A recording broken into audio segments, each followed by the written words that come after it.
तुम्ही व्यवसाय का चूज केला त्याचं शॉर्टमध्ये एक्सप्लेन करा.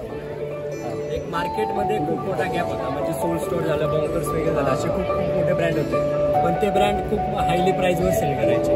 त्याच्यामुळे आम्ही एक स्टुडंट्स किंवा जेनजी ऑडियन्स वगैरे टार्गेट करण्यासाठी त्यांच्यासाठी हेच फॅब्रिक पण कमी प्राईस रेंजमध्ये हे बघून आम्ही हा व्यवसाय चालू केला. आजच्या ह्या शॉपसाठी किंवा ह्या स्टॉलसाठी इन्व्हेस्टमेंट किती झाली?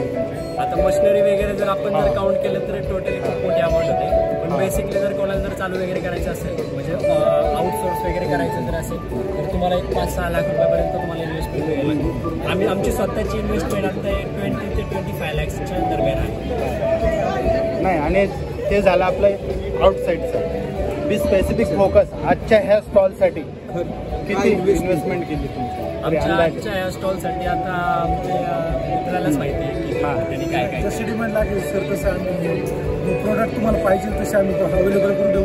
आज तरी म्हटलं नाही तरी 20,000 माल असेल. 20,000 इन्व्हेस्टमेंट किती आहे तुम्हाला? याचं रेंट किंवा काय याचं काय असं काय लागेल स्टॉलचं? आमच्या राजगुरूने काय ठरवलं मला पण काय सांगतोय ना. मित्र टार्गेट किती आहे बरं? जनरलाइज आजचं टार्गेट काय, प्रॉफिट काय निघायला पाहिजे?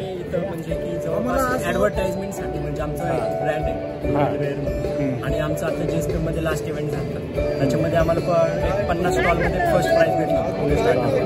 त्याच्यानंतर आम्हाला फिटनेस कंपनी त्याच्या 1 CRचं व्हॅल्युएशन पण भेटलेली आम्हाला. त्याच्यामुळे ब्रँडिंगचा विषय निघलाय, तर ब्रँडिंगसाठी पण स्वतःहून एक ॲज अ ओनर म्हणून काय काय काळजी घेता तुम्ही? आम्ही आता इन्फ्लुएन्सर मार्केटिंग खूप जास्त टार्गेटिंग करतो, कारण की छोटे मोठे इन्फ्लुएन्सर जे आहेत, म्हणजे असे मोठे इन्फ्लुएन्सर आम्हाला आता जास्त बजेट वगैरे नाहीये, सध्या आम्ही त्यांच्याकडे जास्त लक्ष देतो आणि त्यांच्या थ्रूच आमचं जास्त मार्केटिंग वगैरे जास्त. तर काय रिस्पॉन्स कसा राहील? रिस्पॉन्स वगैरे आता 1 CRचं व्हॅल्युएशन भेटलं आमच्यासाठी. कॉंग्रॅच्युलेशन. आजच्या दिवसभराचं काय आमचं 31 जानेवारी म्हणजे जवळपास एक 45 दिवसामध्ये झालेलं आहे. एवढा ग्रोथ आमचा बिझनेस. अभिनंदन. आणि आता आमच्या टाइम्स ऑफ इंडियाला मध्ये आता मागच्या वीकमध्ये न्यूज होती, कारण की पुण्यामधून एक आमचा म्हणजे फक्त एक क्लोथिंग ब्रँड आहे तो की दिल्लीच्या ब्रँडला टप देतो. वन मोर टाइम आहे. कॉंग्रॅच्युलेशन.